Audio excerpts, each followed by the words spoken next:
আপনার একটা ভয়েস প্রচন্ড ভাইরাল সোশ্যাল মিডিয়াতে। লালমোহন বাবুকে ফেলু বলছে কাঞ্চনজঙ্ঘা নিয়ে, মোস্ট প্রবাবলি দার্জিলিং জমজমাট। সত্যজিৎ রায়ের সাথেও আপনার বেশ কয়েকবার কথা হয়েছে, আপনি এই মানুষটাকে নিয়ে একটু বলুন। সামনাসামনি তার সঙ্গে কথা বলার যে সুযোগ হয়েছিল, যে আমি বলেছিলাম যে আপনি কি আর ফেলুদা করবেন না, উনি বললেন না। এই সত্যজিৎ রায় মানুষটা হচ্ছে থিঙ্কিং ম্যান। আপনি এর আগে বেশ কয়েকটা ইন্টারভিউতে বা পডকাস্টে বলছিলেন আপনার বাবা আপনাকে একটা জিনিস শিখিয়েছিল, যে বি ভেরি সিম্পল। এই নলেজটা আপনার জীবনে কতটা কাজে লেগেছে? সারাক্ষণই কাজে লাগে। Be simple, because great art is always simple.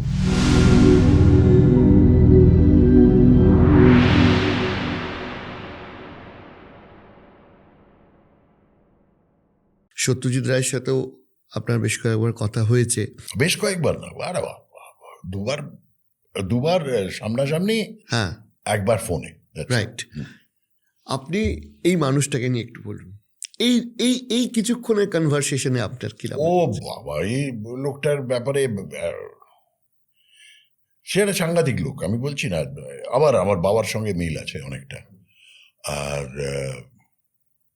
তার ছবি, তার আঁকা, তার সঙ্গীত, তার কথা বলার ধরন, সবগুলো আমাকে ভীষণভাবে আকৃষ্ট করত।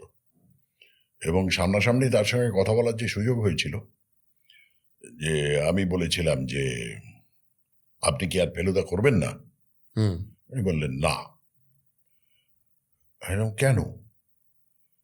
বললেন যে লালমোহন বাবু নেই, সন্তোষ দত্ত ততদিনে মারা গেছেন। লালমোহন বাবু ছাড়া ফেলুদার ছবি হয় না, কারণ সারাক্ষণ ফেলু আর তোপসে আলোচনা করে যাচ্ছে গম্ভীরভাবে, সেটা দর্শকের ভালো লাগবে না। একটা রিলিফ থাকা উচিত। তো লালমোহন বাবু হচ্ছে সেই রিলিফ। না, তো সন্তোষ দত্ত মারা গেছেন ঠিকই, কিন্তু অন্য কেউ করতে পারে। কে করবে? আমি বললাম রবি ঘোষ। রবি দূর, হয় না, ওই চরিত্রের জন্য রবি নয়। আমি বললাম আচ্ছা ঠিক আছে। না, মানে যদি ফেলু চেঞ্জ করেন তাহলে লালমোহন বাবুও চেঞ্জ হতে পারে। তো বলেন ফেলু চেঞ্জ করবো মানে? না, মানে আমার ইচ্ছে ছিল আমার করার অভিনয়টা। হ্যাঁ, তোমার অভিনয় আমি দেখেছি, যথেষ্ট ভালো,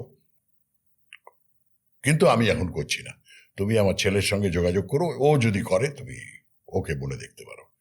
তো সেই হিসেবেই সন্দীপ রায়ের পাঞ্জাবির খুঁট ধরে ঝুলে পড়েছিলাম এবং শেষ পর্যন্ত পেয়েছিলাম চরিত্রটা। তো এই সত্যজিৎ রায় মানুষটা হচ্ছে একটা আপাত মস্তক থিঙ্কিং ম্যান, যে লোকটা জাস্ট অর্ডিনারিলি একটা কিছু করে দিলাম, ইম্পালসিভলি করে দিলাম, এরম নয়। অনেকটাই ভাবনা চিন্তা আছে তার পেছনে। এবং এই যে ছোটবেলার থেকে এই ক্রিয়েটিভিটিটা ছিল তার বাড়িটা হচ্ছে খানিকটা রবীন্দ্রনাথ ঠাকুরের বাড়ির মতন। তো তার পরিবার, হ্যাঁ, পরিবারটাই ওই রকম শিক্ষিত, যে পরিবারে ছোটবেলার থেকে প্রিন্টিং প্রেসের কাজ দেখেছেন, বাবা ছড়া লেখা, গল্প লেখা, আঁকা, এইগুলো দেখে বড় হয়েছেন। তো ন্যাচারালি সেই মানুষটা যখন তার কাজকর্মের সময় এলো, তখন সে অ্যাডভার্টাইজিং এজেন্সিতে জয়েন করলো, ইলাস্ট্রেশন করতো, সে অ্যাডভার্টাইজিং এর কাজ করতো। তো আলটিমেটলি সত্যজিৎ রায় সেইখান থেকে, এবং ছোটবেলায় ভীষণ বেশি ওয়েস্টার্ন ক্লাসিক্যাল মিউজিক শুনতেন। আচ্ছা। এবং সেইটার থেকেই কিন্তু he developed his sense of music. মানে বিশেষ করে গুপি গাইন বাঘাবাইন সিরিজে যে প্রত্যেকটি জায়গায়, যেখানে আমি সেই প্রথম দিকে পথের পাঁচালী, অপরাজিত, অপুর সংসার, ওগুলো যেমন রবিশঙ্করের অবদান সাংঘাতিক, কিন্তু সেখান থেকে বুঝতে পেরেছিলেন যে যদি চেষ্টা করেন উনিও পারবেন, অ্যান্ড হি ডিড ইট। হ্যাঁ, মানে ওই মিউজিকটা একটা ডিফারেন্ট জোনের, ভেরি সিম্পল, অথচ আজকের ডেটেও মানুষ গুনগুন করে। হ্যাঁ, কি সুন্দর একটা, মানে এই যে সেটা হচ্ছে ইনফ্লুয়েন্স অফ ওয়েস্টার্ন ক্লাসিক্যাল। অথচ তার ওয়েস্টার্ন ক্লাসিক্যাল ইনফ্লুয়েন্স থাকলেও কিন্তু তার এই আমাদের ভারতীয় মেঠো ব্যাপারটা কিন্তু আছে। আছে, পুরোটাই আছে। সেই জন্য this is wire creativity counts. কাজে সেই মানুষটাকে নিয়ে কথা বলার আমার তো উচিতই নয়, কারণ তার নখের যোগ্যও নই, কিন্তু সেই লোকটাকে অ্যাডমায়ার করা ছাড়া আর কিছুই করতে পারি না। আপনিও তার চরিত্রকে ফুটিয়ে তুলেছেন, বহু দর্শকের কাছে পৌঁছেছে। আর সেটা হচ্ছে যে আমাকে তার গাইডেন্স ছিল বলে, যে সন্দীপ রায়ের না থাকলে ওটা হতো না। আপনার একটা ভয়েস প্রচণ্ড ভাইরাল সোশ্যাল মিডিয়াতে, সেটা হচ্ছে কাঞ্চনজঙ্ঘাকে দেখে লালমোহন বাবুকে বলা ফেলুদা হয়ে একটি কথা, যে প্রথমবার কাঞ্চনজঙ্ঘা দেখার অভিজ্ঞতা কেমন, সেইটা আপনার মনে আছে? সেইটা যেহেতু আমি সোশ্যাল মিডিয়ায় নেই, সেহেতু আমি এটার ব্যাপারে একেবারেই ওয়াকিবহাল নই। তবে এটাতে লালমোহনবাবুকে ফেলু বলছে কাঞ্চনজঙ্ঘা নিয়ে, মোস্ট প্রবাবলি দার্জিলিং জমজমাট। সেটা আমার ঠিক মনেও নেই ডায়ালেক্টটা, কিন্তু সেটা যদি লোকের ভাইরাল হয়ে থাকে, যদি লোকে দেখে, ওটা কে আপলোড করেছে আমি তাও জানি না। অনেক অগুন্তি মানুষ। আর সেটা হয়েছে, এরকম অনেকগুলোই আছে ফেলুর সঙ্গে লালমোহনবাবুর কথোপকথনে, অনেক জায়গায় আছে। যে তারপর লালমোহনবাবুর নিজের লেখা কবিতা পূর্ণিমার চাঁদ দেখে, বা ওই এক ফালি চাঁদের নিয়ে একটা কবিতা, সেটা ছিল আমাদের বোধহয় জাহাঙ্গীরের স্বর্ণমুদ্রা গল্পটাতে। তো ওইগুলো লালমোহন বাবুর সঙ্গে অনেকগুলো এরকম কথোপকথন আছে। তবে এটা একটু আমার মনে হয় যে ফেলু একটু বাড়াবাড়ি করে, যে কিন্তু লোকজনের সামনে করে না। ওটা যখন ওরা ইন ক্লোজ কোম্পানি, ওরা তিনজন যখন আছে, তখন হয়তো একটু লালমোহন বাবুর পেছনে লাগে, কিন্তু অন্য লোকের সামনে তাকে ছোট করে না।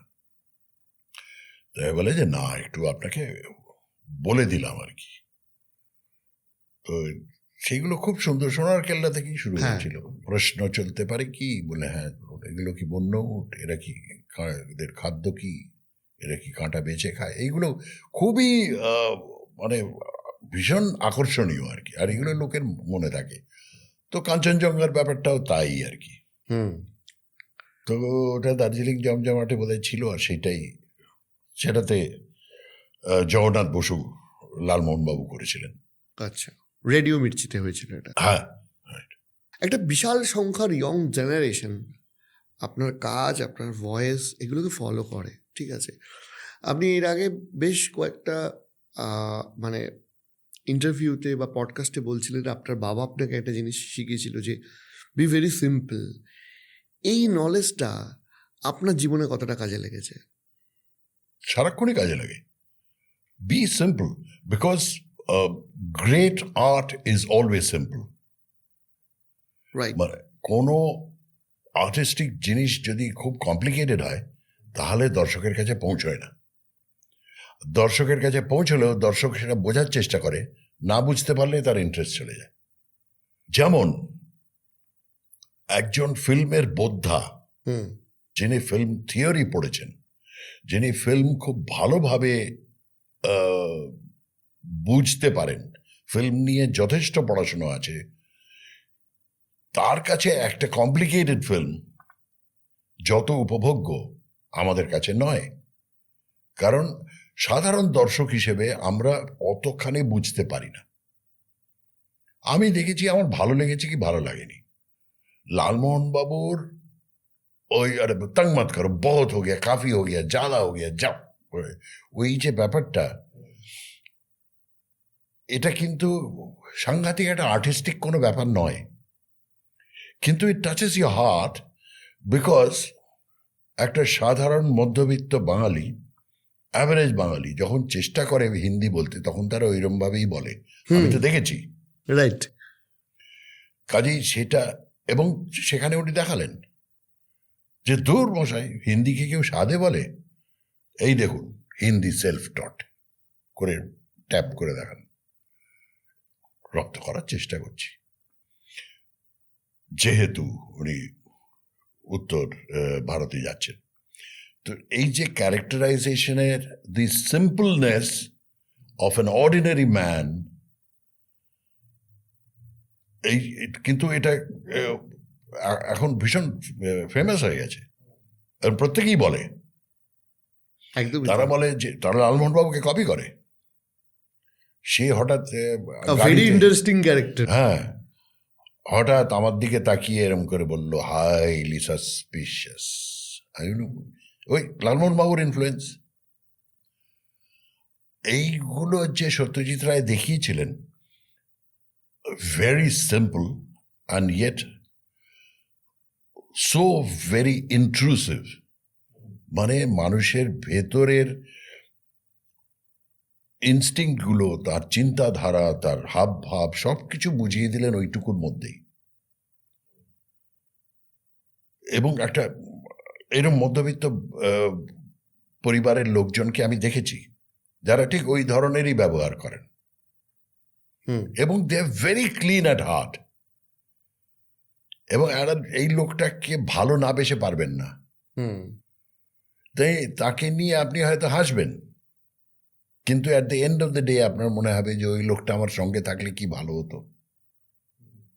এই লোকটার প্রতি আকৃষ্ট করে দিয়েছিলেন সত্যজিৎ রায় মানুষকে, উইচ ওয়াজ ভেরি সিম্পল, কোনো কমপ্লিকেশন রাখেননি। কানেক্ট করতে পারে মানুষ। কানেক্ট করাটা ইজি হয়ে যায়।